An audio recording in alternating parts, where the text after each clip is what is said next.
all those types of things. Okay. So I've just turned on the recording application. Okay. And I'm going to close that screen now, and we're almost ready to start. So I think I have my videos ready, but you know what? I'm just going to breathe deeply because, you know, my job description has changed over the last few years. I didn't ever do like audio technician stuff.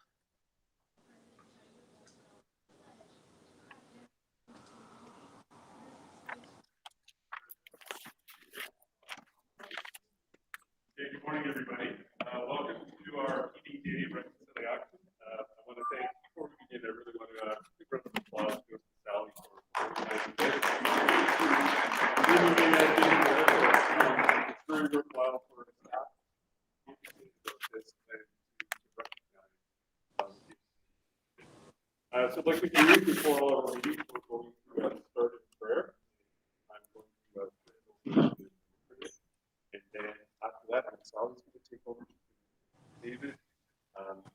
Probably around 2:30-ish. We'll have a break. We'll come back for a talk on acknowledgement. The food should be arriving around 11:30. And then at 1 o'clock, we're to meet at the Murray Parish and for celebrating Mass with Father. And then after the Mass, self-reflection. Yes. Mark started I'm going to break up. All right, so ladies and gentlemen, I'm going to turn it over to Liz for table care. In the name of the Father, and of the Son, and of the Holy Spirit. Amen. Prayer for healing and reconciliation. Creator God of love and justice, comforter of those who mourn, we turn to you, acknowledging the actions of our church and our nation. We have asked forgiveness and committed to working for healing and reconciliation. But we are painfully aware that for some, that change came too late. We offer you our sorrow for the wrong committed against the people of this land, our First Nation, in which Métis children in Canada's Indian residential school.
One, creator of that in glory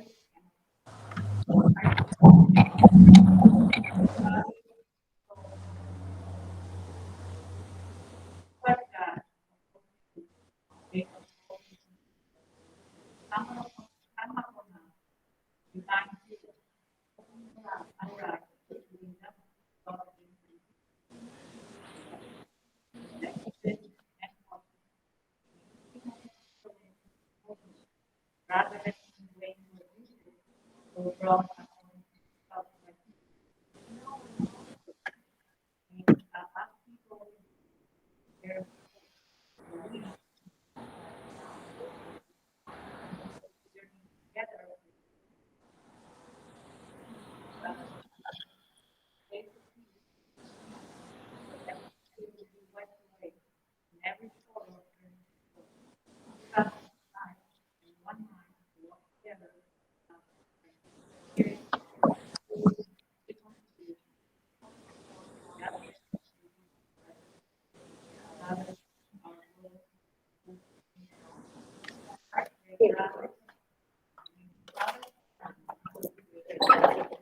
Father, Son, Holy Spirit, amen.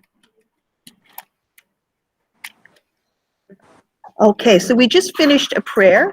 And before I introduce our artist, our Mohawk artist, David Maracle today, I'm just going to play you what it looks like in the hall in the morning Okay.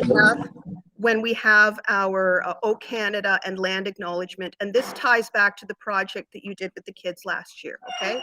So here we Beautiful. go. I hope it works.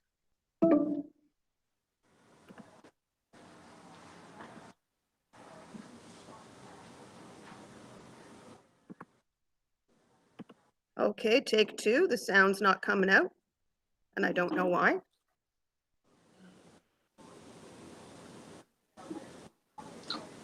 Just breathe. It's I'll all natural. Oh, here, maybe it's here. We're trying to do something unnatural here, and this is what happens. So we'll just get the visuals, but this is what I recorded when O Canada was playing in the hallway. It's quite powerful when O Canada's playing, but you know, like I said, I'm not a sound engineer. And neither am I.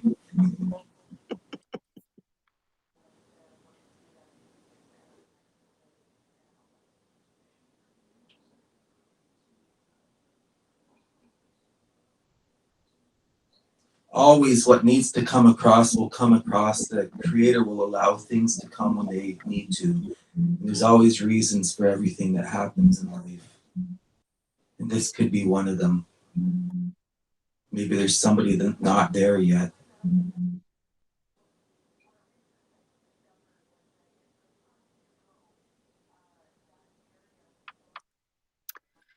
So we're going to watch a video now.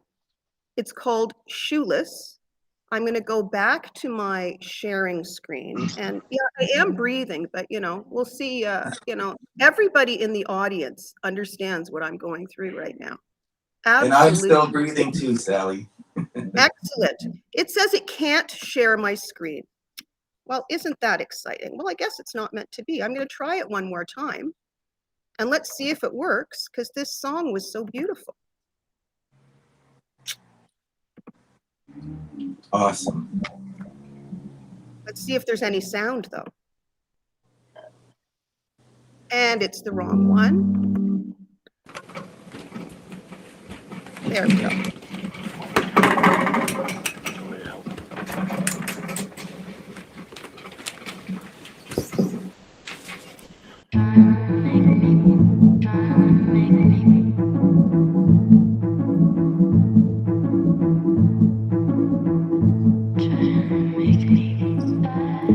They've been waiting at the doorstep. Darkness as we run and hide. What's our mother? What's our father? Shooting from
Just couldn't please stop, sir. This is where I get off.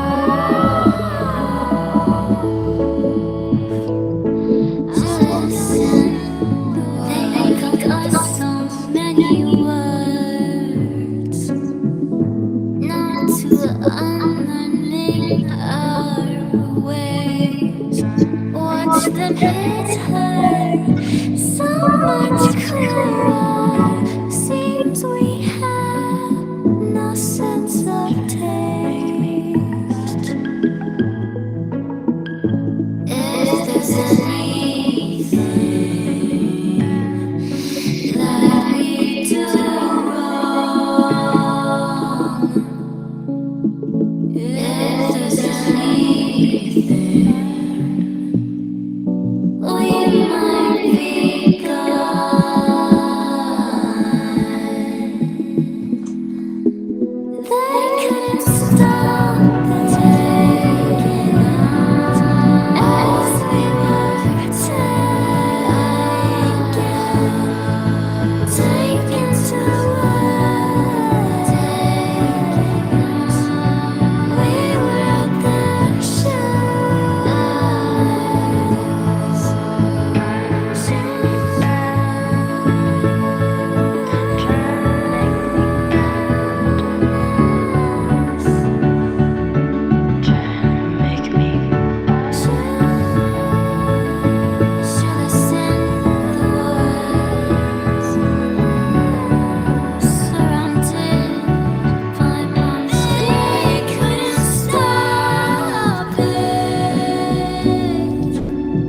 as we were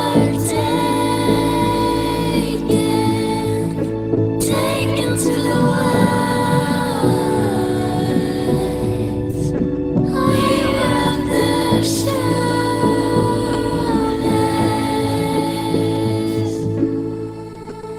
Leave me all alone.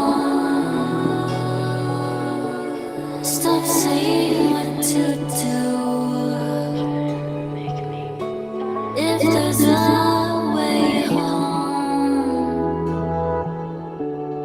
I gladly walk barefoot. I would run back to listen the words.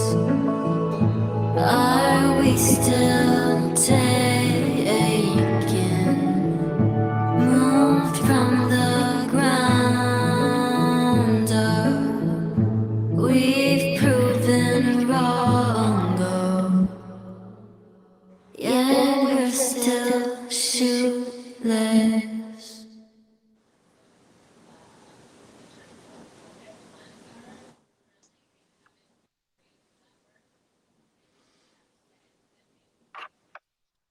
Let us remember the 215 plus children found buried at residential schools all over Canada. There are so many who never came home. The latest numbers have been reported by some to over 6,500. Our guest artist today is Mohawk multimedia artist David R. Maracle. David has been performing internationally since 1985. His sculptures can be found in the estates of Nelson Mandela and the Emperor of Japan. More recently, Mr. Maracle taught at the university in Lahore, Pakistan through his Iroquoian flute music, meditation, and storytelling. David offers workshops in the medicine wheel, meditation, Iroquoian flute music, storytelling, and spirituality. It was my honor to work with Mr. Maracle through the experiential learning program last spring. The grade 11s learned virtually about the first 215 bodies at Kamloops, BC residential schools. They also discussed the importance of Indigenous Day on June 1st in Canada. David Maracle is a teacher for us all. Please welcome David Maracle.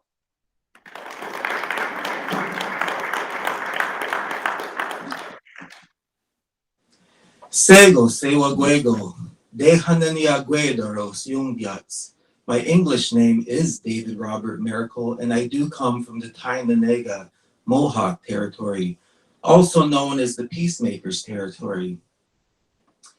It's beautiful where I live along the waters, and I'm very thankful and blessed to be here at this location and to be surrounded by good people and teachers and elders. Anyway, I'd like to start out, we always like to start out our day and our closings with putting our minds together. Ungwe sum'a, all of us, a quadre, we are family. And together we should put our minds together and acknowledge and give thanks to creation and the Creator each and every day. This is what means the most to us. And giving thanks to our continuation to continue on, continuing on. Keeping in mind all those responsibilities that we have to ourselves, to others, and to those new faces coming out and those young ones that rely on us for their teachings, their education, that we can instill into them their responsibilities they have to protect, to preserve, and to give to those of the 7 generations to come the things that we enjoy today. So to the people, to Mother Earth, to Otneganos, the waters, the fish that's in the waters, the plants, our food source plants, our medicine plants, the ones we need when we go to find them. Creator promised us that we can be ill. We can almost pick up a stone and throw it. And where that stone falls, we can go find that medicine. That's how easy and that's how close things are, good and evil, good and bad, all these different things that surround us. There's always remedies. And to the animals, to the birds of the sky world that fly above us, to the trees that give us shade, that give us oxygen, that give us homes, that give us that fire, to the fire, Ojira, the fire that spreads. Not only does it consume, but it brings life after. It cleans. We put things into the fire and it comes out, and it's pure like the ashes. To the 4 winds that we scatter these ashes to in our medicines. To the thunders, to our eldest brother, the sun. To Grandmother Moon, our young brothers and sisters, the stars, each and every one. And also acknowledging that we are the youngest relatives in creation. And never forgetting that there was much here before us. We came and was given this chance to walk this planet. And I say, Otunion Duhak ne Guat Nigura. And you would say that you acknowledge these things that I just spoke. And this is how we conduct our days and our evenings, of being thankful for every little thing. We walk by these things every day. And a lot of us are too consumed with our daily activities and our clock that never ends, and we have to get there. We have to sit at the table at a certain time to eat because our clock tells us. Our people eat when we're hungry, and we go about our day giving thanks and gathering and preserving. Right now we're coming into the seasons. We're coming into a new season, the winter time. And this is the time our people have gathered and they've taken their vegetables that they've grown and they've put them away. They've dehydrated them, they've smoked them, they've went out to get the meat. And we take all these things and we preserve it so we have a beautiful winter to be able to practice our winter sports. I actually play snow snake. I don't know if anybody knows what snow snake is, but it's a sport that we play along the waters when they're frozen, when the ponds are frozen, when the lakes are frozen, and the fields when they're covered in snow. We actually take these trees and we carve these like javelins. I wish I had one right at my fingertips to show you, but we drag a log through the snow and it creates a trough in the snow. And we'll run down and we have to be very specific on putting that javelin in that trough and firing that into that snowy trough that's made by the log. And the record shot is just under 1.5 miles along the snow. And it's very important to keep our traditions strong and alive and keep feeding this to our children and building their minds, because what we try to give them is something pure that was maybe not given to them long ago. So it's our responsibility. And if you break that down, that word responsibility, it means respond to your ability. We all have abilities and we need to respond to them, to do these things that Creator wants us to do and we should be doing. So I would like to actually burn some medicine right now, and I'm going to push it towards you, and it's very significant of cleaning and washing your hands and washing your body, just like the waters we use. We use the smoke too, and it's when we take the time and the effort to put into our prayers, I think people respond more to beautiful things when we take the time to put effort into our gifts. Handmade gifts are way better than just going out and buying things at the store and handing it to somebody. That's too easy. But when you take the time and the love that Ganoronkwa, in my language, Ganoronkwa means love medicine that I give you. When you take that time and effort and do these things, people will respond by a smile and take a deep breath and step back and look at the creation that you just brought forward.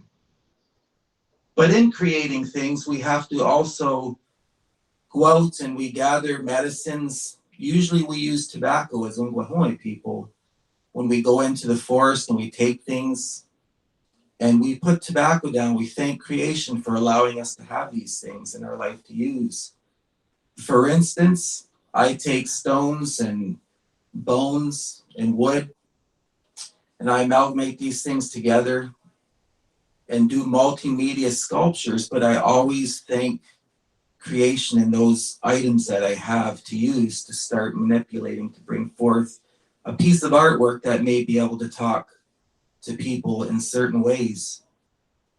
So that's very important to remember as I'm going to light this bowl here with these medicines in it. Behind me, I'm going to grab the medicines right now and show you and how easy it is to go out into the woods, and it's readily available to all of us to have these things to pray with.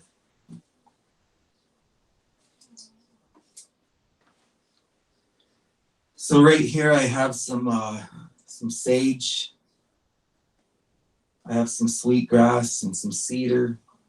We also use all these things to cook with. So not only do we use the smoke, but we can smoke our meats. We can make tea. We use pine needles for tea as well. It's good for all types of things and ailments. We use the cedar as tea, sweetgrass as tea. We also use these things when we go into ceremonies and gifts when we give to elders. When an elder is in our presence and we need to ask a question, we usually have tobacco ties. And we'll go up there and we'll hand them a tobacco tie and we'll ask them the questions that we need in our life because they've been here longer. They've experienced more things on Earth, on Mother Earth. So it's important for us to acknowledge their wisdom that they can offer us. sometimes, you know, in life, it throws us a curveball, and, you know, sometimes you look at elders that may have the answers, but maybe those elders didn't have those teachings in their life. And that could be due to things that happened in the past. They may look the part with the long hair and the white hair, the wrinkles on their skin. That's how we relate. We look to elders, those wrinkles, those things that show the roadmaps, that show what that elder's been through in life. But sometimes you'll come across the path of an elder that may have different stories to tell of the things he never was able to have in his life. So I pray to those people that are lost and that are trying to find meaning to their life and understanding. And it's important for guys like me that have been digging and searching, and I've had beautiful people in my life, and I want to pray for these people as I burn this medicine. My dad was a residential school goer, survivor. He was beaten for speaking his language. And that kind of hurt me as a boy, knowing these things that my dad held dear to his heart. And it was so dear to his heart that my dad continued on, even though the beatings happened and the punishment happened. My dad continued on wanting to learn and be Mohawk. He spoke all the dialects of the Iroquois Confederacy, which I am so proud of my father for doing those things and accomplishing those goals to keep it close to his heart. Ganorunqua, that's the love medicine that he kept inside of him. And he passed a lot of these things down to me, and he told me a lot of stories that could have affected me in ways that I could go out on a rampage and things like that. But I decided to take the goodness of my father's words and the elders he directed me to apply to my path. I've used it in my carvings and my music. I've traveled all over the world. My last show was scheduled to be in Dubai, and that got canceled because of the pandemic. But my last show was in Pakistan, and it made me very happy that when I was over there, it made a huge impact, being able to smudge with them and talk about creation. They never heard those type of words before. And I feel as we travel around with this message of peace and understanding and thankfulness, I think the whole world needs to hear this. And there's very powerful people and organizations around the world that need to start implementing these things into their daily walk. I think we're all feeling the effects of that fast pace, that lifestyle that people are not necessarily wanting, but they're involved in it now, and there's no way of turning back unless we really take that time to think of our actions. We have the global warming thing going on, flooding, fires, tornadoes, hurricanes, all these things that are pelting our planet and Mother Earth. Well, for 1 minute, don't ever think that we can destroy the earth, because she's powerful. She's just allowing us to do our thing. And she's waiting for us to wake up and to see what she's allowed us to have and what creators allowed us to have in our life. But we get too wrapped up with wanting too many things and thinking that we need to have these things in our life to make us better. We have to have a bigger car than our neighbor. We have to have our kids having better bikes than the kids down the road. This is what causes issues.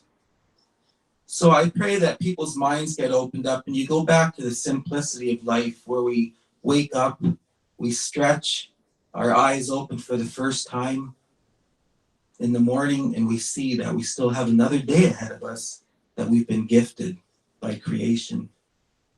We take that big stretch, our arms still work. We take that big breath, we can feel that breath, that air, that oxygen going into our body, bringing us to life. We get up, we go maybe into the kitchen or wherever we go and we get a drink of water, oregano that quenches our thirst. You know, when we give thanks to the water, that water has cellular memory. Our women gather water and they pray to it and they bless the water. This is why we have the women water walkers going all around the Great Lakes, scooping that water, and it's been proven by scientists. Dr. Emoto said the molecular structure of water will clean itself when you pray to it and sing to it and thank it.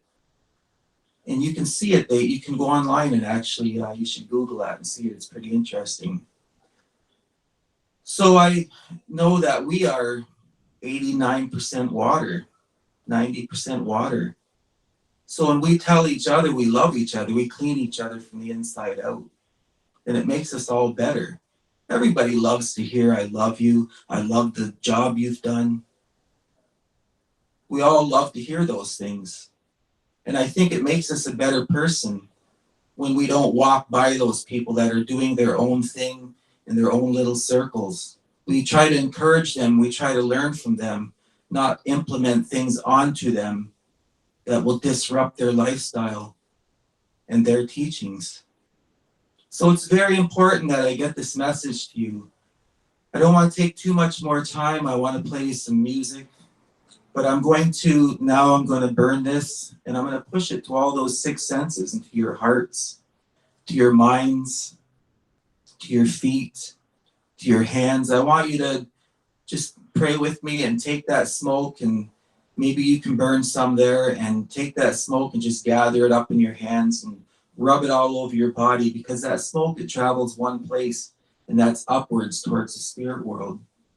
And when we pray, we like to pray in 7 directions.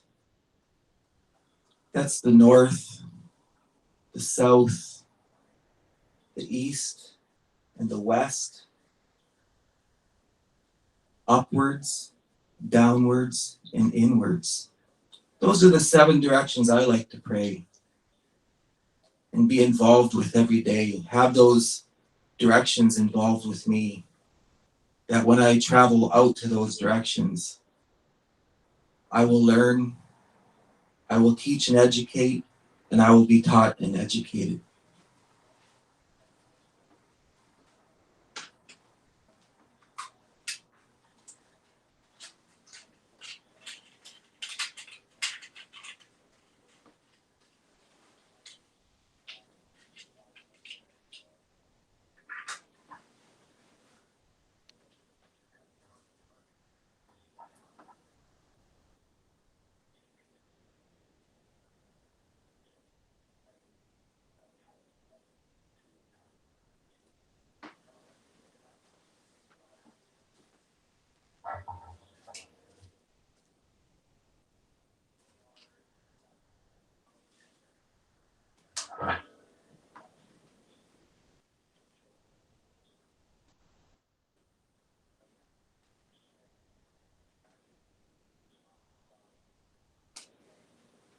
You know, it's always good to ask forgiveness when you go to bed. And you're probably wondering why. And that answer for me is, if I fail to be thankful for everything that occurred during the day, whether it be bad or good. We learn from the bad and we learn from the good. But we should always ask forgiveness if maybe we said something wrong to somebody. Maybe we did something in front of somebody that discouraged somebody, or it was a stumbling to their path. So we have to be very wise to asking forgiveness in the evening. Maybe there's things that we wanted to do, but we never got around to doing it because something else came up that we thought was a little better. And something happened to me yesterday, and maybe I'll share that with you at another date. But it was very powerful. And because I didn't respond when I should have, I missed out on a beautiful blessing. And I had to ask forgiveness last night when I went to bed, because every one of us are human and we all make these mistakes. So it's important for us to remember those things. So I'm glad you guys are being able to see what I'm doing and take that smoke. It's now traveling to the spirit world with your thoughts.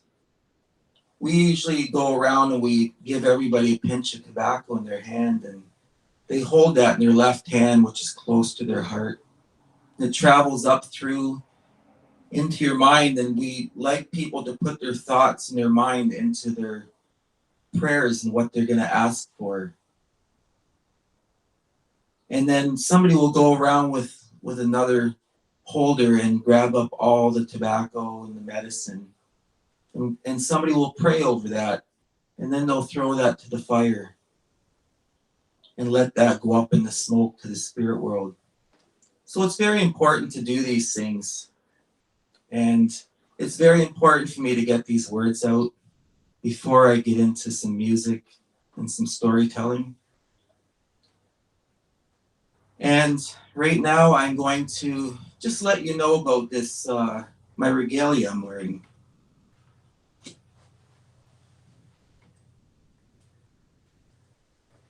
It's something that I had designed to represent nature. And I found it very important to have nature by my side when I'm going to the cities or wherever I go.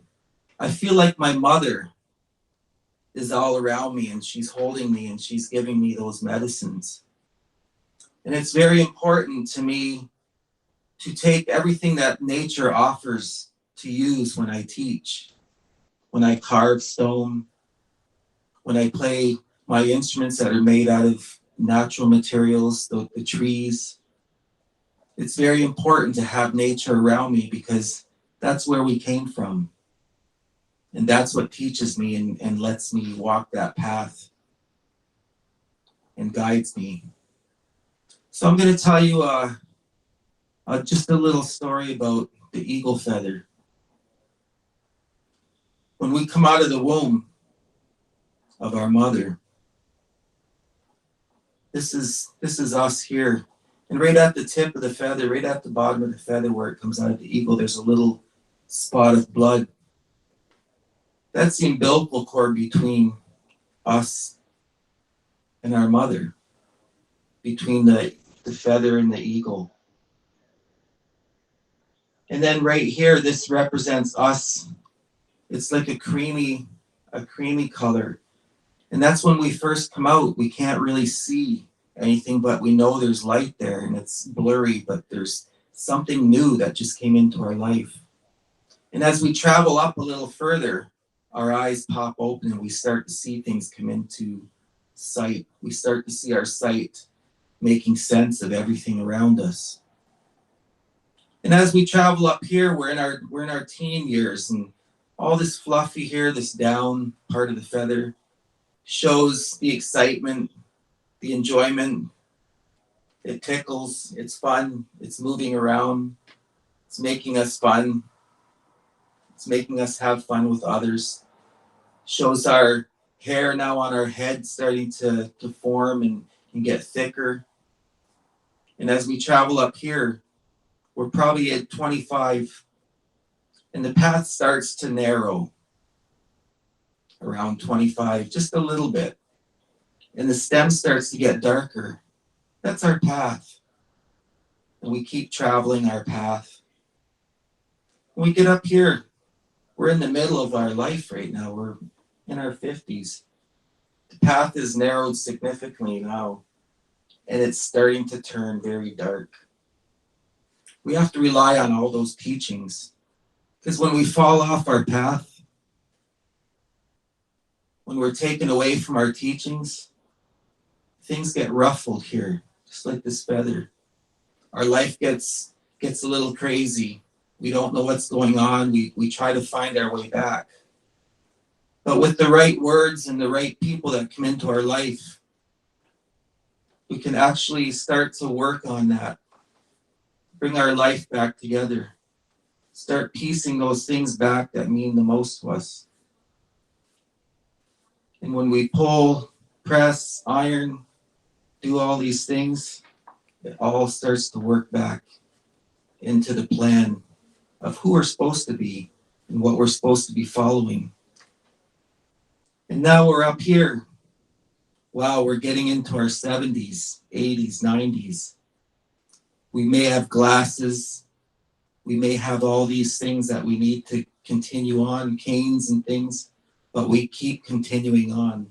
And as we get up here, if we're fortunate enough to get up here with all our faculties and we have everything going good for us, no ailments, maybe just a few backaches, we make it up to here and there's a little hair on top of an eagle feather. That's the umbilical cord between us and the spirit world.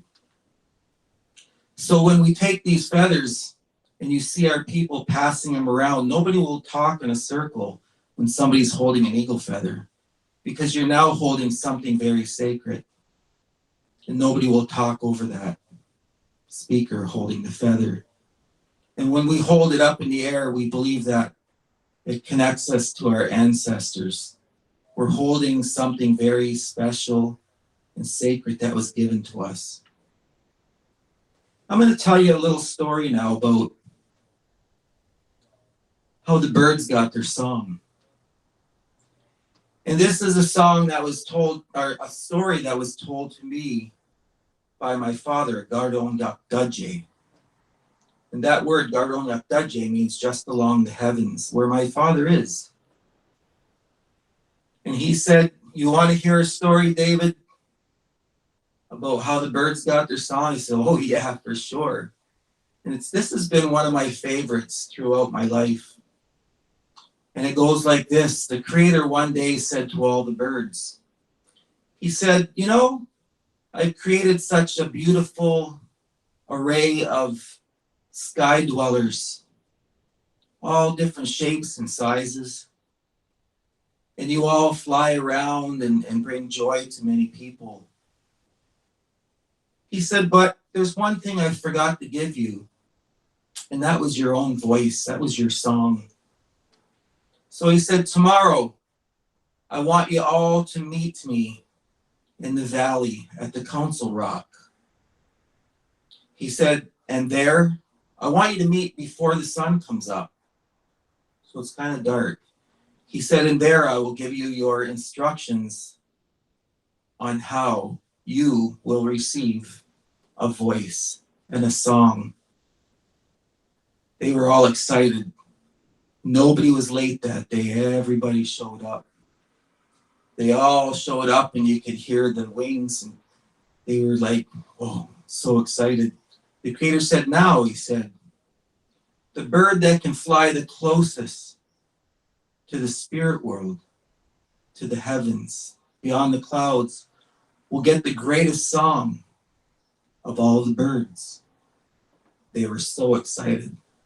They started doing yoga and they started doing everything they could to stretch their wings, and they were touching their toes and their beaks on the ground and doing everything they possibly could. This is a great day coming for them. And as everybody's doing their thing, this little hermit thrush, almost like a sparrow type of bird, he's looking around, and the sun was just up behind the mountain, just enough where it created a silhouette for all the birds to see each other. And this little bird standing beside this mighty bird of prey, the eagle. And in his mind, he's probably thinking to himself, what chance do I have of receiving any kind of song with a bird like this and his neighbor over here, the hawk and the raven? what am I gonna get a song? How am I gonna get a song that means anything? And all of a sudden, a thought popped into his mind. Actually, nobody's looking, and I'm small enough where nobody's gonna see me do this. And he jumped up onto the back of the eagle. The eagle felt something, but went back to being excited himself. The sun poked up over the hill. The birds took off towards the heavens. And as each bird would fly to their capacity, they would turn and they would pick up their song. Now, the birds of prey, those strong birds, were left in the air and they're flying around. And they're looking at each other and there's still a little competition going on here. And I think the eagle looked around and he found himself the last bird in the sky at this point. And he could see the last bird turn and he thought to himself, wow, I still have some power in my wings. I'm tired, but I still have some power. I want to go higher.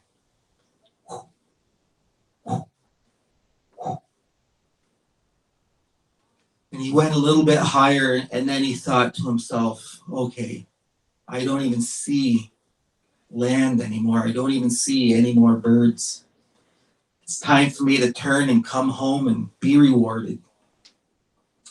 As he turned, the little bird that's been riding on his back must have fell asleep. There was so much time involved. And he woke up and he flew out, and the eagle felt something in his tail feathers. And he looked and he caught eyes. And if anybody knows of an eagle in his eye, they say an eagle can picture a golf ball from way out. We can't even see the eagle, but the eagle can actually see a golf ball on the golf course. So he knew that little bird. So the elders tell me that this is why the greatest song of all the birds comes from the bulrushes. And that is because that little bird cheated to get his song. And he knew the eagle would get even with him one day. So he decided, the creator decided to let the eagle know not to worry, you're going to be rewarded. And the eagle said, because I watched you and you wanted to be the best you could be, and you put the effort into your prayer, I'm going to make you my messenger bird to the spirit world. And you're going to bring the prayers of the people to me. And when those people need you and me, I will send you back with answers.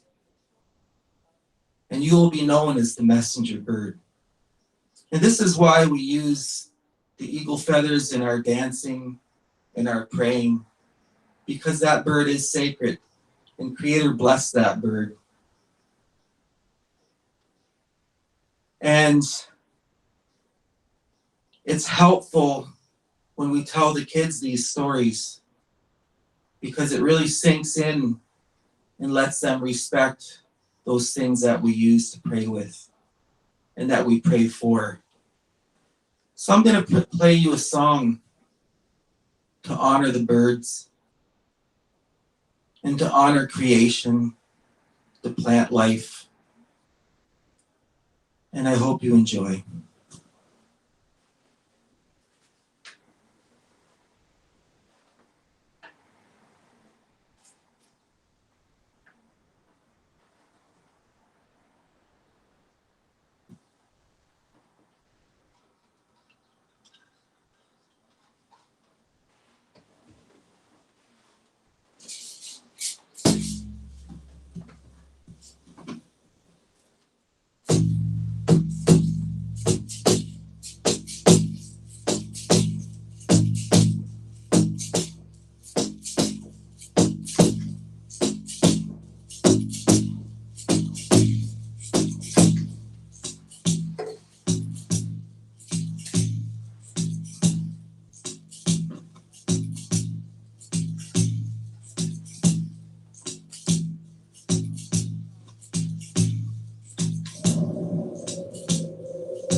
Once upon a time, not too long ago, there laid a bearskin rug on a blanket of snow. Beside a fire pit with dancing flames, there sat a red-skinned woman holding a sweetgrass braid. I could see she was a woman of tradition. Her body and her soul was on a mission, and her mind's eye will retain a vision of the spirit world. She rose to her feet. She begun to wave. Her hands that clutched that smoking sweetgrass braid. That rising smoke went to her connection. She prayed. She gave thanks in all directions. And I could see that she was a woman of tradition. Her body and her soul was on that mission. And her mind's eye will retain a vision of the spirit world. She began to sing, chant, and pray. And I watched the animals as they walked her way. And I was so careful not to make a sound as she turned this place to sacred ground.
So right now I'd like to show you, excuse me, a little horse here. A man called Horse. Anyway, I'd like to show you a drum which helped to make Canada what it is today. And these are some beautiful teachings of our people. Excuse me.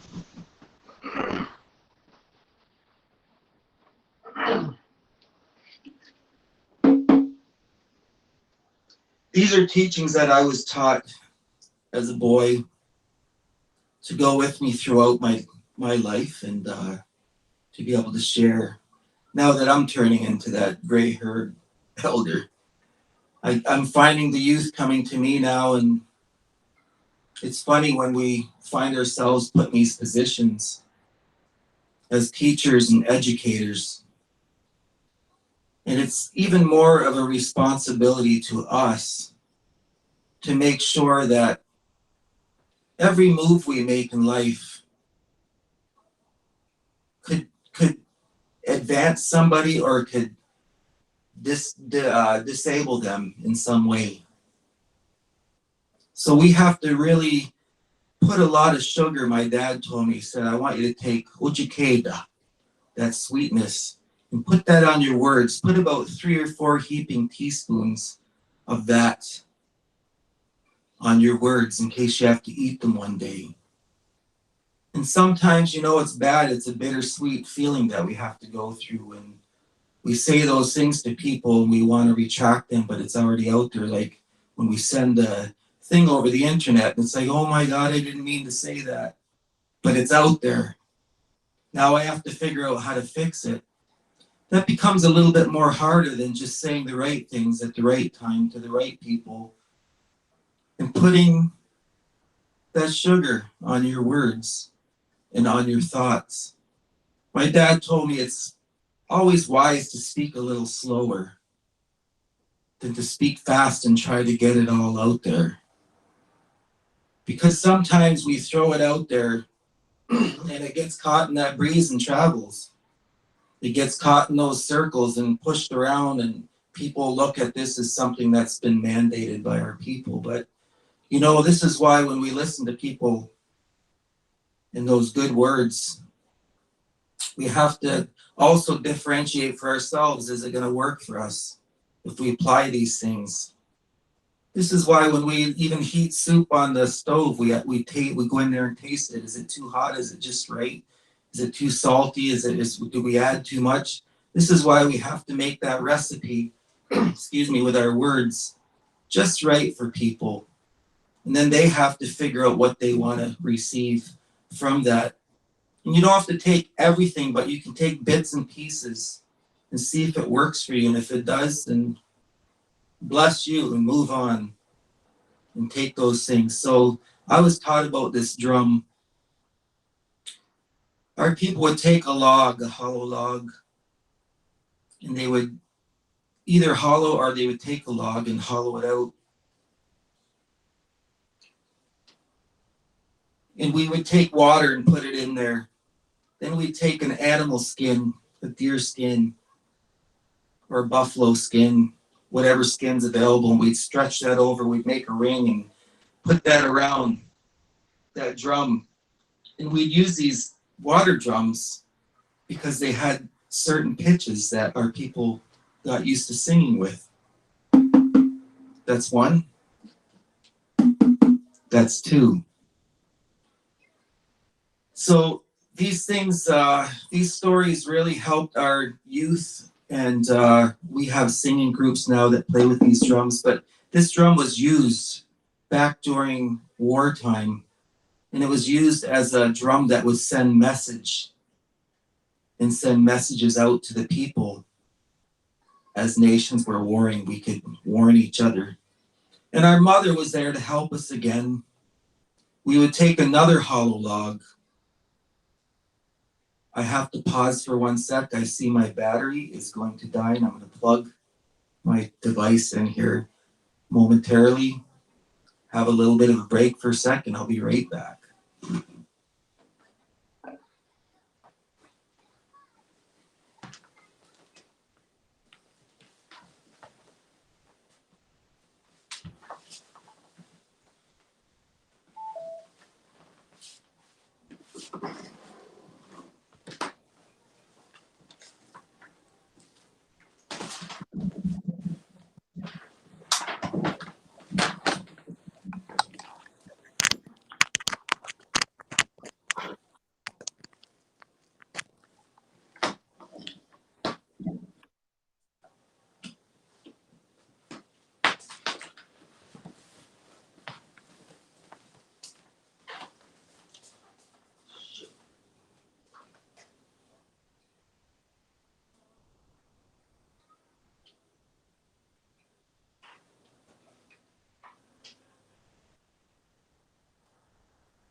So David, should we take like a 5-minute break? Would you Go like to ahead and do it? go ahead and take it. I'm almost there, but have a 5-minute break, stretch a little bit. Okay, we're going to take a 5-minute break now, and that way your battery can come back. We've got beautiful sound. We've lost the video with you though, so we're going to take a little break. It's now 10:13.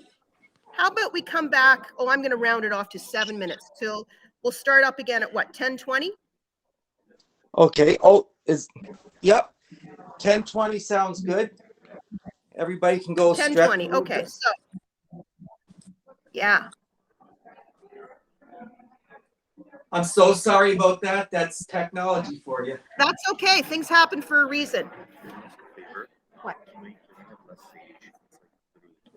Oh, sure. Just I think it stopped. Yeah.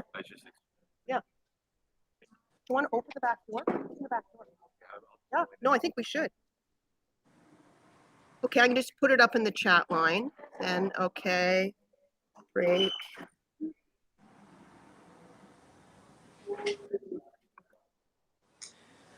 And Niaogoa for being with me this long, and Oh, I'm loving it. Okay, let me just things. check in with the timeline here at the other end. I'll be right back. Okie dokie.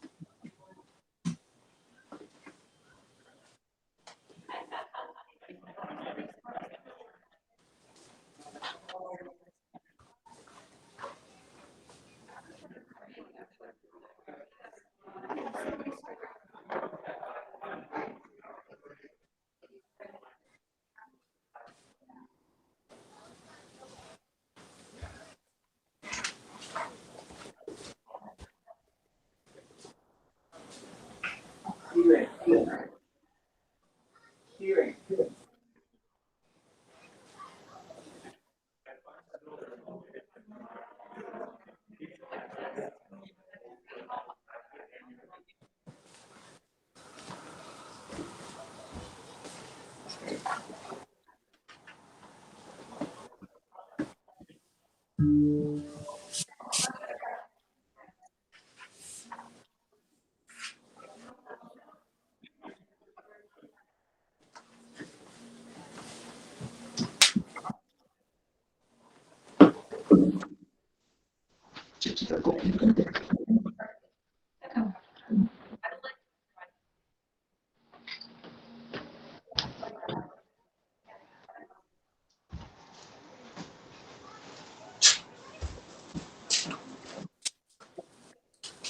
I'm just taking my dog out for a minute, and I'll be right back.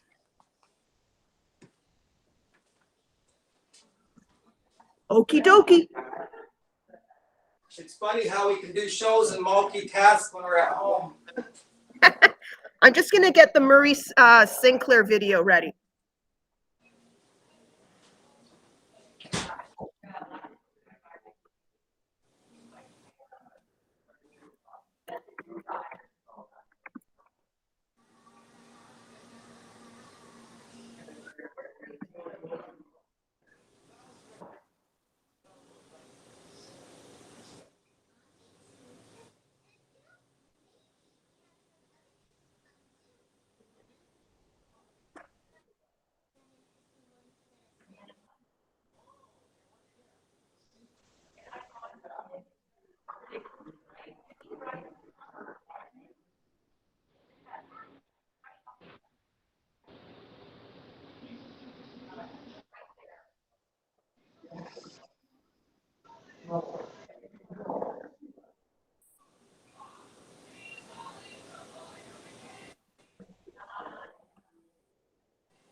Just over 2 years since the Truth and Records meeting.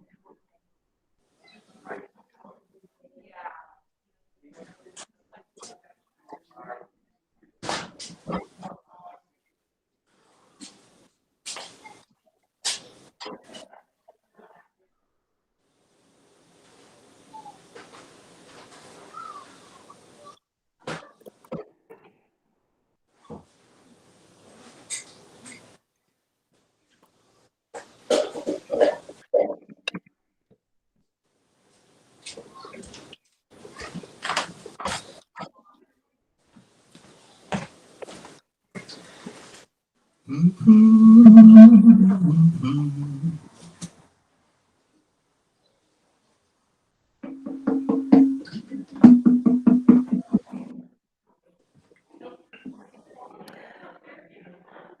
I'm just everything gonna, going? everything's working from this end. I'm gonna play a video of Murray Sinclair just while people are talking, Okay, and then we'll come back to you. How's that? sure. Okay, so this is what Kimberly wanted me to do, was make sure that they heard Murray Sinclair. Or do you want me to wait till the very end? Nope, you can go ahead and play it now. Okay, I'll play it now then. When he's done, I will come back on and finish my talk about the drum. Wonderful. And Okay. we're loving this, and we're not worried about the time. Oh, good. Okay. We've got plenty of time. Yeah, there's nothing else. We're gonna have lunch after this. Okay. So let me just share my screen and see if I can figure this out with sound this time. I'm having lunch too. Oh my gosh, I can't wait. What are we Oh, having? good. Shawarma, I think. I'm not Oh sure. my gosh, my favorite. Oh yeah, yeah. We'll talk food another time. Okay. Over and out. Over and out. Hold on. Over and out.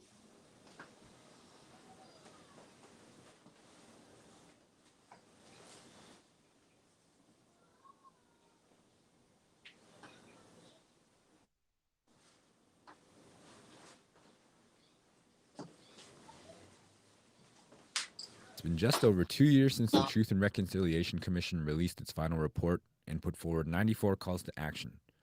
CBC has taken a hard look at how far we've come and how far we have left to go on the road to reconciliation. Senator Murray Sinclair was the Truth and Reconciliation Commissioner and wrote the 94 calls to action. I sat down with him and asked him if Canadians today were better informed about residential schools. Absolutely. I don't think there's any question of that. I think the question, though, is whether they're more motivated than they were on the day the report was released. And because over time, the energy from events like that tends to wane and drop off. So I think among the public, the public still largely struggles with the question of what can we do about it. I guess for people that maybe don't know anything about the Truth and Reconciliation Commission, how would you explain it to them? So Truth and Reconciliation Commission was about giving a forum to the survivors and also to those who had worked in the schools to be able to come together in a process to address what had happened in the schools, but also what had happened in this country. When you were writing the calls to action, who did you have in mind? You, young Indigenous people, because I always said at that time in 2015, we were faced with a federal government that had already indicated that through their own actions, not so much through words, but through their actions, that they were unlikely to pick up the calls to action and do anything with them. And in the event that they continued in power, we said that we were writing this for those people who wanted the tools to be able to do something about this. And the phrase I used to use with the staff is that we have to write this for the reasonable. I know that there's a lot of people that don't believe in reconciliation after Cormier and the Gerald Stanley verdict. What would you say to those people that feel like reconciliation isn't possible anymore? Well, reconciliation is inevitable. I mean, you're always going to have a relationship with this country, with other people in this country. The question is, what kind of relationship do you want? And if you want to have a relationship of distance, then have a relationship of distance, but just know how to have it. We've seen all of the headlines about Senator Lynn Bayak. What would you say to people who think that the residential schools didn't have that much of an impact on Indigenous kids? Well, what I've said to her, and that is that the only way you'll know is to talk to them. And don't talk to them and then ignore what they're telling you and make up stuff, which is what she tends to do. It is about understanding them at a visceral level and imagining what it would be like if you went through that process, or if you can't do that, imagine what it would be like for your children to go through that process, and understand that the process of taking children away for the purpose of indoctrinating them into a different culture is inherently a negative process. I know that there were criticisms about using the term cultural genocide instead of just genocide. Would you still use that term today? Cultural genocide is genocide. You know, people need to understand that. And I would continue to use it. I don't think that there's anything wrong with using it. I think it has meaning. And it's more descriptive of what the process was really all about. The schools were not put in place for the purpose of killing the children. The schools were put in place for the purpose of killing the culture in them. And that's what we wanted people to understand. This process and other processes are all about too. The child welfare system does the very same thing because they fail to recognize the importance of that culture to Indigenous children. They think that there is no culture. They've convinced themselves of that without realizing, in fact, that that's a cultural value that they live with. Only 10 of the calls to action have been completed out of the 94. How do you feel about that? I'm surprised any have been completed, quite frankly. It's only been 2 years. How do you think the government has performed in terms of their obligations in the calls to action? The federal government? Well, they haven't performed very well. I don't think there's any question of that. I think we're beginning to see some change. And in my conversations with government leaders, I always said, you don't have a plan. And we gave you a plan. The TRC calls to action are a plan. Pass a royal proclamation on reconciliation. Create a covenant on reconciliation and invite the provinces and the territories and the First Nations leaders and the Métis leaders and the Inuit leaders and the church organizations, all of whom have contributed to this relationship, to sign the covenant on reconciliation. What would you say to people who aren't sure of how to get involved in reconciliation? What advice would you have for them? Well, I always tell them you're already involved, whether you like it or not. This is not an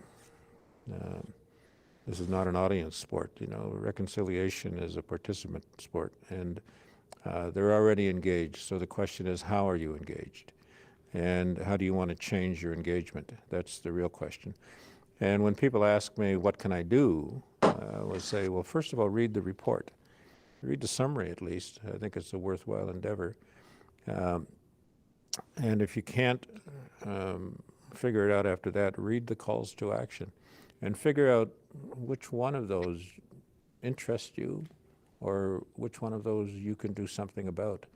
And then do something, because people who can should. What makes you hopeful for the future? You and others like you, because you have an interest in making change. You have children, and your children will have children. And we believe in our children. We believe that we have an obligation to make change for our children. And that's what's key. As long as we have that belief in the need to improve the future, then the future will be improved.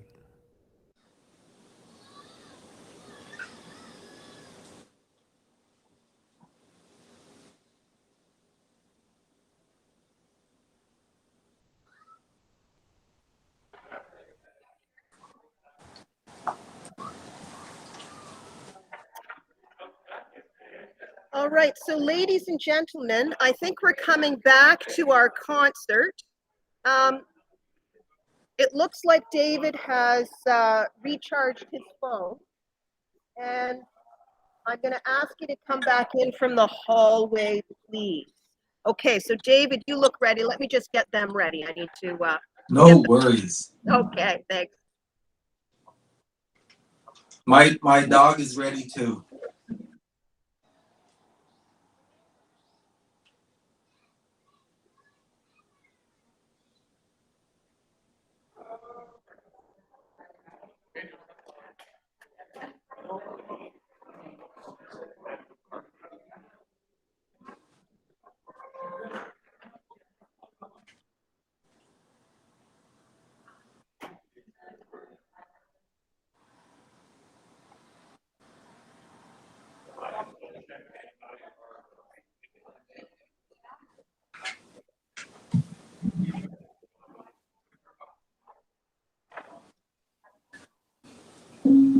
There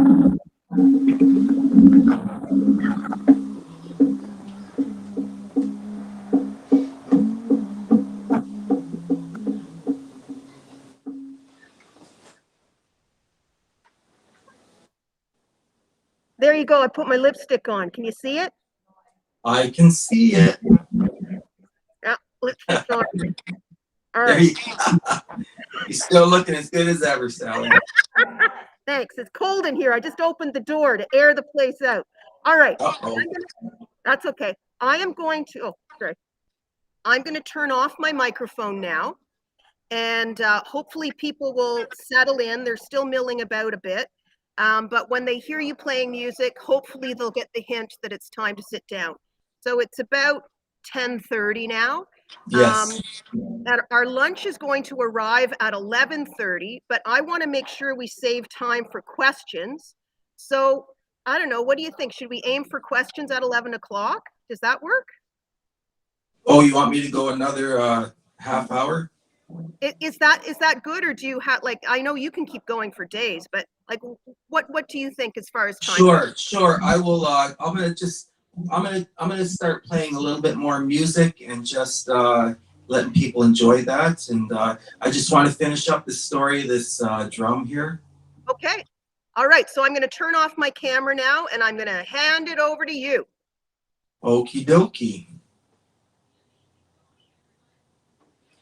Well, Nyawagoa, here we are back again. A big thank you, Nyawagoa, to all you in the audience. It's always fun being together with people with that human touch and being able to see and feel the energy. But I guess we do things the way we have to right now to get the message across. And I can't wait till we can press reboot and get on there and get on with our life and start showing up at these halls and schools and interacting in the way Creator intended us to do. And get back to our ceremonies and not allow these things to cause these hiccups in our life. So back to the story of my water drum. This water drum was given to our people, and it was used to not only to dance and sing, but to communicate with other nations. And we would take a hollow log and we'd jam that log down into the ground until we felt it was into a water vein of our mother. And she would help us. And we'd take these drums up to the opening of that hollow log sticking out of the ground. And we'd start to play these beats.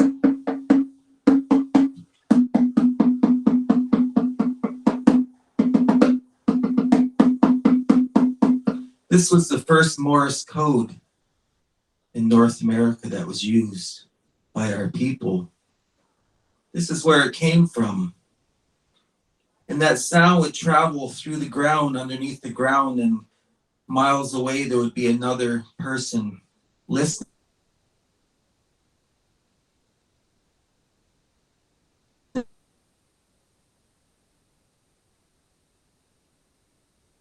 Traveling.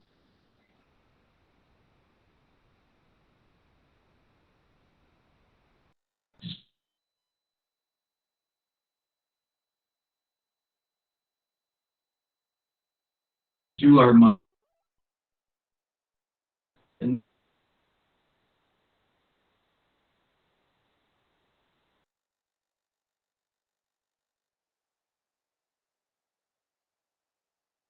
nobody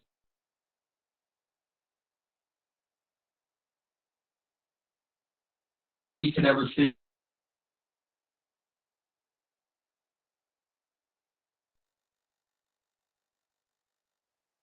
it out.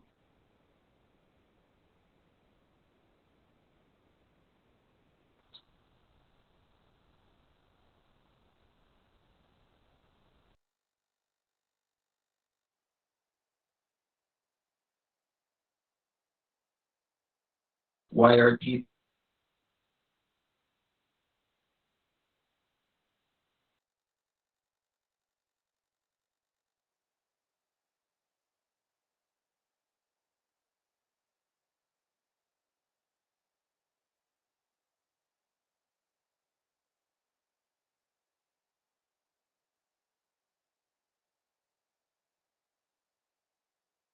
to dance, to bring our hearts together. The faster we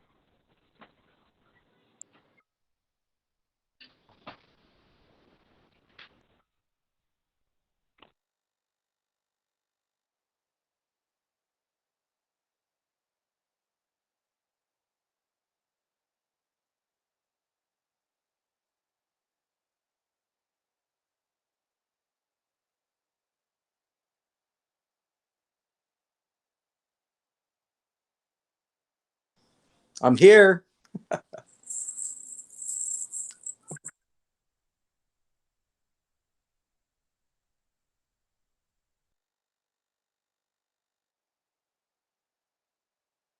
Guys, okay. It's really fun at this end. All right, so we had sound cutting in and out. I tried phoning you, and now I've got your face on the screen, but no picture from your home. Can you hear me? Looks like we lost you. Well, always leave them wanting more. I'm going to phone Kimberly.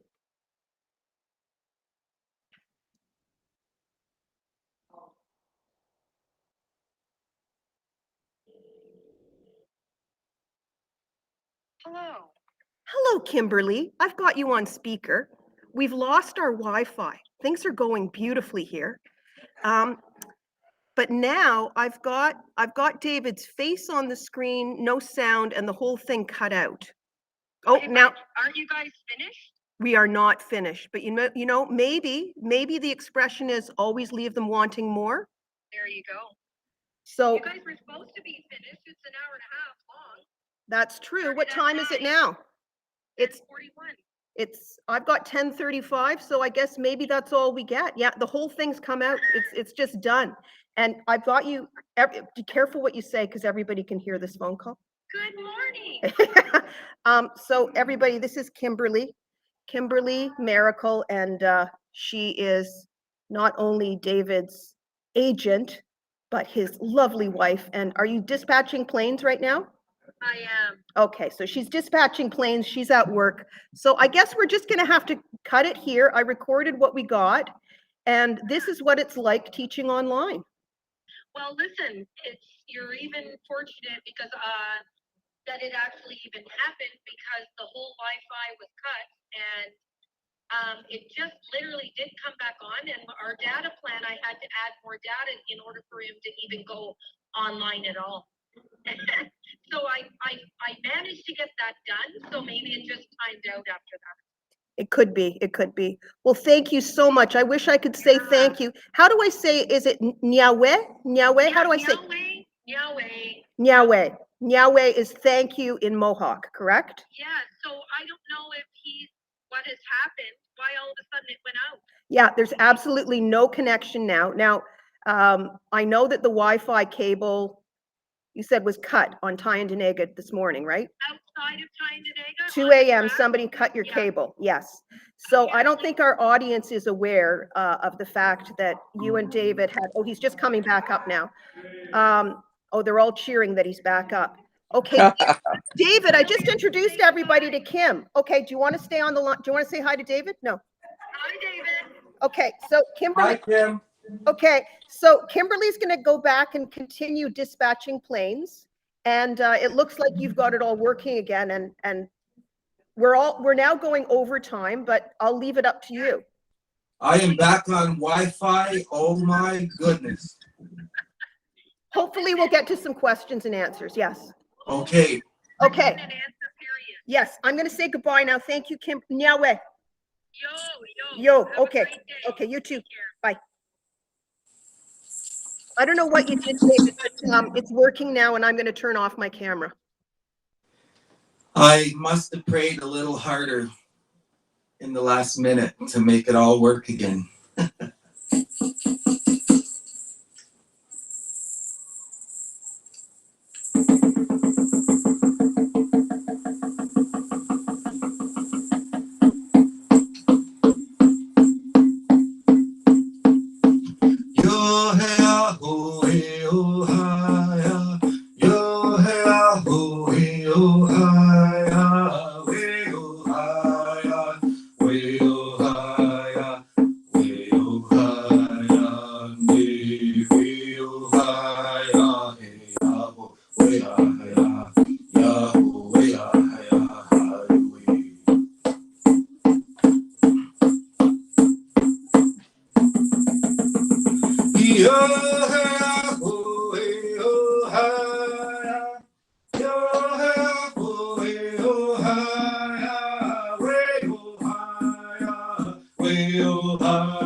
Say go ho,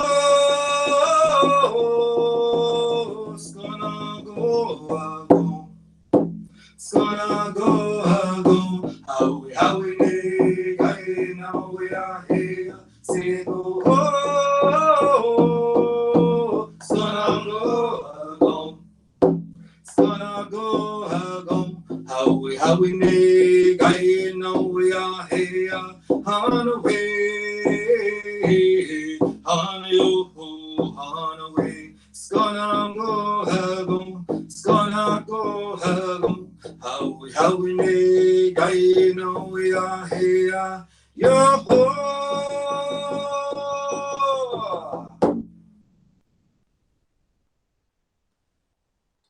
Love that song. Now I'm gonna play another. I'm gonna play another song. I'm gonna record some instruments and just want to honor the elders and all the teachings that allowed me to be here in front of you guys, and educating you on where I come from, mentally, physically, spiritually, emotionally. It's been a real pleasure to be surrounded by good people in my life. Not always has it been good people, but it's been people that's made a difference and helped me to apply these differences to my path. It's a daily struggle that we all go through to try to maintain our goals of being that person we want to be. Sometimes we fall short of wanting to get to those goals, and but we get up the next day and we get right back at it, and we have to be persistent and respond to our abilities. So I'm going to play a song called Walking with the Elders. It's a very important song. I guess it's went all over the world. It became a big hit on an album of mine that went gold. And I have 17 albums out and 9 global record deals. And I've went gold a couple times in the world. So creators allowed me to have a pretty good life with some of these things I've chosen to use to get through, to pay my bills, and just to have fun in life. And, our work should be about having fun and, doing those things we love to do. And I really love to hang with my elders and learn and continue to learn.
Velvet grounds and feathered skies, a flint-tipped arrow passes by.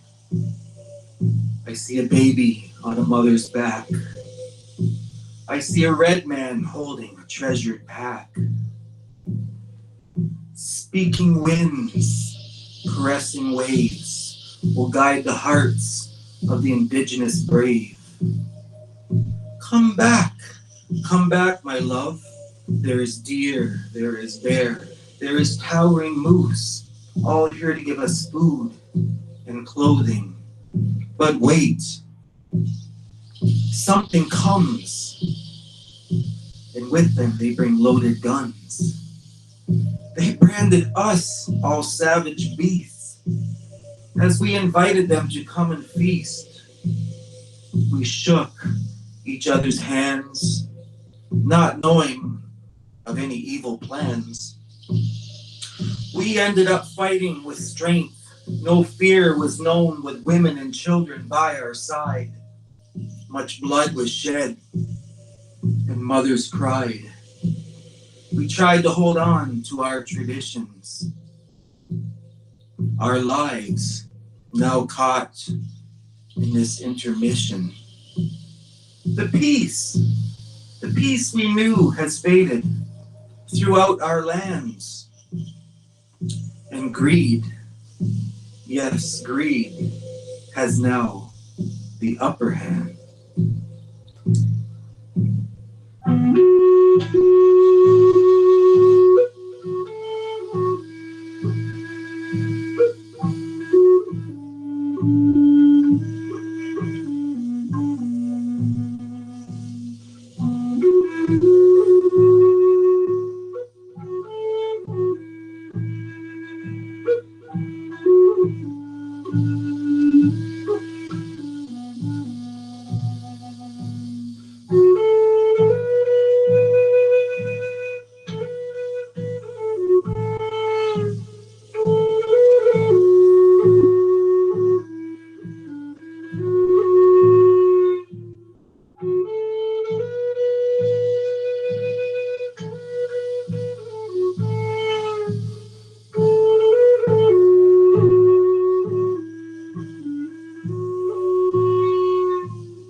Well, I hope you all really enjoyed this segment of being in my home on the Tyendinaga Mohawk territory, the Peacemakers territory.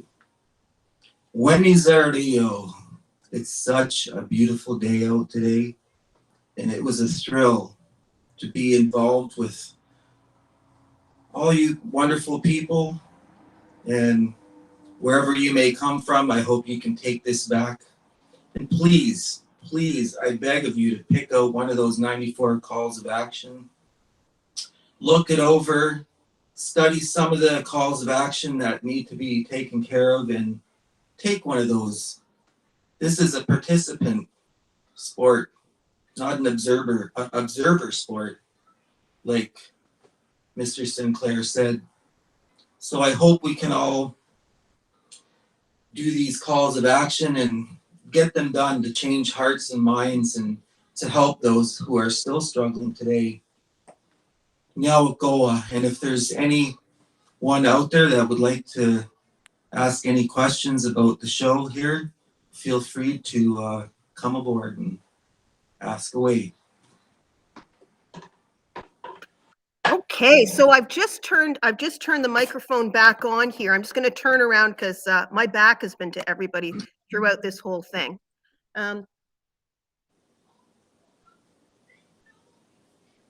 everyone's looking rather peaceful. I think they've entered a meditative state. That's awesome. And Would I they like to saw, hear a song? Would they like to hear the hang drum?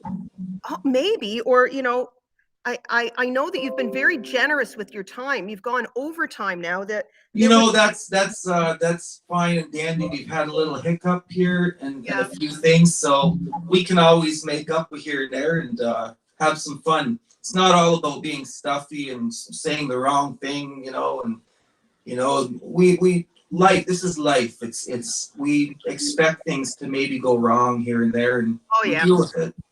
So So I I'm mean, excited. I can go for another 10 minutes if you'd like. that would be great. Well, if nobody has any questions, then on the program that I made, the last thing was supposed to be meditation, lifeblood of Mother Earth, water is life, we are water. Now, I know that you talked about the water earlier. Have you already played Lifeblood of Mother Earth? I did play the lifeblood of Mother Earth, but what I would like to do, is leave you with this hang drum. It's beautiful. It's in a 5 to 8 hertz frequency. Okay. And this drum is known to heal people's hearts. And this drum here, it is so peaceful to hear. And it was gifted to me. I guess I might as well tell the story. The gentleman that gifted this to me actually told me he had to write a letter to the people that make this drum in Switzerland. And if you're fortunate enough that they read your letter and they find that you displayed who you are as an individual and your heart and why you want to own one of their drums, they will contact you through email or phone and say, we'd like you to be able to own one of our pieces. So you have to get a plane ticket and fly to Switzerland. This was back in the day. You had to get a plane ticket, fly to Switzerland. They would meet you at the foot of the mountain and they would take you up the mountain. And they would talk to you about this drum and they would teach you a little bit about why this drum was made. And my friend Donald told me all about his journey and how hard it was to get one of these. But things aren't easy to get in life all the time, that we have to take that time and there's a struggle involved and there's time that we have to, put into it. And it consumes a lot of our time when we want things, that beautiful things in our life. It will consume us till we get there and get that thing that we want. So he told me about this and how beautiful it was. He brought it home. He had it for not too long until I was up at his place in Toronto. He owned a museum. And I looked at it and I said, "What is that?" And he said, "It's a hang drum. It comes from Switzerland." So I said, "Well, how'd you get it?" He said, "Well, I took a trip there and, wrote a letter." And so I said, "Wow, that's really cool. You put a lot of effort into getting this."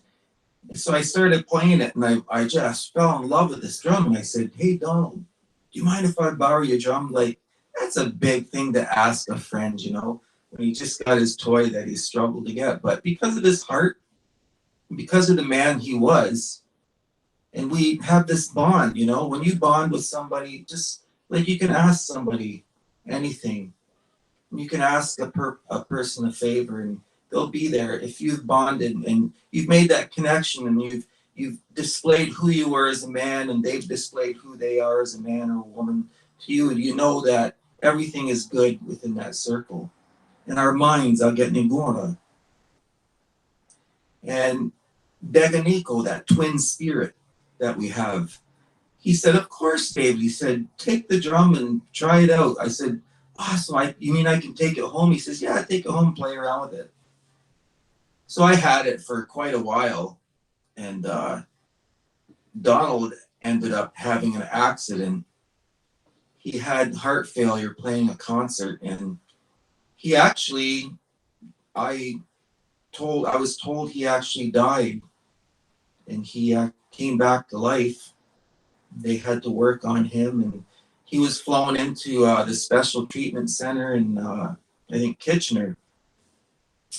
Anyway, when I heard the news that something had happened to Donald, I was having a big party here with a lot of friends from the music awards, and they were all on my back deck, and we had, you know, the fire going and just sitting around having laughter and a good time. And I said to the girl beside me, I said, I think I need to go to bed now. I said, can you see that everybody, you know, gets off in a good way, and let them know that, you know, that I had a great time tonight. And so she grabbed my leg and she says, David, did you hear the news? And I said, what news? And she said, Donald Kwan, he collapsed on stage. He had some kind of a heart failure. And I said, no way. So I found out that they had taken him to the hospital. So I gathered up my medicine and different things. And I said, you know, I'm on my way. I got to go be by my friend and see what I can do. Taking that time and putting that energy and that power and responding to my ability that I had as an artist and those tools that the Creator allows us to have in our life. I gathered all these things up and I hit the road with a friend. I said, let's go. Can you help me out? He says, no worries, man. Let's go. So we drove from Tyne all the way to Kitchener. It's like, I guess, a 4-hour drive. And when I got to the hospital, I wanted to go in, and they said, absolutely nobody can come into the room. Nobody can come in here unless you're family. I said, well, I got this. I am family. And he's Chinese. And they're like looking at me like, well, they're not going to question me. So they open the door and in I go, and I bring my drum. I bring my medicines, my 4 sacred medicines. You know, I'm putting effort into my prayer. And this is what I mentioned to you earlier, when you put effort into your prayer. Get out of your comfort zone. Go gather the medicines you need to pray with. Get down on your knees when your knees hurt or your back is sore. It's too easy to sit at the table and bow your head and mumble a little prayer to whoever you pray to. But when you get out of your comfort zone, you start to put that effort into that. You hope that you'll get results. And most of the time, probably 99% of the time, you get the results if you're sincere. I walk into his side. I see him laying naked on ice. Doctors are all out in the hall now. I put some medicine around the room. I pick up my hand drum and I just start to chant and pray. Nothing special. In my thoughts, I'm talking with the Creator. And I'm just kind of chanting a little prayer, and I'm thinking to myself, Creator, this man is too important to let go, to watch him slip away. Right before my eyes, I said, I'm here. I took this time to come. I hope you acknowledge that. And as I'm playing, I could see his feet twitching a little bit. And I look over at the monitor that was almost flatlined. I see the heart rate coming up on the screen. And a smile and a feeling came over me and over my heart. And I just knew that he was going to be okay. So I backed out of the room. And I guess it didn't take long, and the doctors were all back in there, and they said it was like a miracle that, you know, he started coming around and things started generating in the room for good to help this man. So when he found out about all these things that happened, he said he was talking to his friends when he finally made it back to his establishment and his home. He started talking and he said, you know, I have this drum. I don't know where I put it. And somebody says, oh, you lent it to that David Maracle guy. So I get a call. I guess his mind was really hard. He had a hard time bringing himself back to thinking the way he knew, you know, and how the mind would work. And he went back to like a 14-year-old in his speech and his thoughts. But he called me up. He says, "Do you have my drum?" And I said, "Yes." And he said, can I borrow the drum back? And I said, "Well, it's your drum. You can have it back." So he made his way to my territory, and we had a good talk, and I could see that he was doing well. And I gave him his drum, and he took it home. And it wasn't 2 weeks went by. He called me up. He said, "You know what, David? I should have never taken that drum." He says, "You know what? I have some good news and some bad news." And I said, "Okay." He said, "The bad news is I dropped the drum and it's out of tune now. And the good news is I want to give you the drum." And I'm thinking to myself, how is that good news? He's going to give me back something that's not working properly. And we laughed, and he said, no. He says, "I called up the people in Switzerland. I said, I had an accident with the drum and it's out of tune." They said, "Well, you send it back and it's going to cost you $800 for us to retune it." So he told me that it would cost $800. And once it came back, would I be interested in owning it? I said, "Of course." He said, "Well, you got to pay the $800. How's that sound?" I said, "Absolutely." So I got the drum in my possession. Now I've had it. And he wrote on the case, he said, "David, I give this to you and you take it around and play it to the world and heal their hearts." So I'm going to play you a little song on this. It's just so beautiful, the sound quality. And I'll add some other instruments from Australia, the didgeridoo and my flutes, and just blend a nice little sound for you. So I hope you guys enjoy.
Thank you.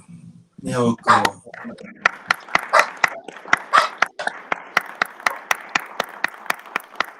My dog is wanting to uncook. Oh, thank you. Miracle. Oh, well, Yahweh, on behalf of all of us here at St. Joan of Arc Academy, I'd just like to say thank you again, David Maracle. You've done my heart a lot of good today. That was soul food for me. Thank you, Yahweh and Yahweh. And thank you, Kimberly, too. Yo. She was on the phone with us. I'm going to encourage everyone here to read the 94 calls to action. They're very easy to find online. Perfect. And Murray Sinclair has talked about them, and Murray Sinclair's message to us all is to read it, to find one of the 94 calls to action, just one out of 94. Absolutely. And to make it work in our lives. I just want to show you something. I'm wearing the earrings made by, wait a minute if you can see them. I'm going to send you some customers. I'm wearing the earrings that I bought made by Rebecca Maracle. Nice. And these are the earrings I bought when I just met you by fluke, and I think it was 2013, and you are the reason I teach this course. You have been. Oh, that's beautiful. Thank you. So thank you so much. I guess we're going to say goodbye now, and I just encourage everybody to read those 94 calls to action, and I will say what Murray Sinclair said again. So this was called reconciliation. Absolutely. And what Murray Sinclair says is that reconciliation is not a spectator sport. That's right. So it's our turn to pick up the torch. So thank you again, and please give Kimberly a hug for me, and I look forward to seeing you in person when we're going to have a meal together. I look forward to glass that of wine. too, Sally. And thank you to everybody there for tuning in. Ganorumpa, love medicine to all. Okay, and you know, I've got my feather here, and I've got my shell to remind me to just slow down. We're all That's terribly awesome. burnt out. We're all burnt out right now. COVID has been really hard on teachers. And anyway, I think it's interesting that the sun just came out. Oh, I see it all over you. Yeah, yeah. That's awesome. Okay. That's your eldest brother. Don't forget it. Thank you. Did anybody else want to say anything? Thank you. Can you hear them saying thank you? I absolutely can. And Yao Goa till we see you again. Okay. Yahweh. Yo.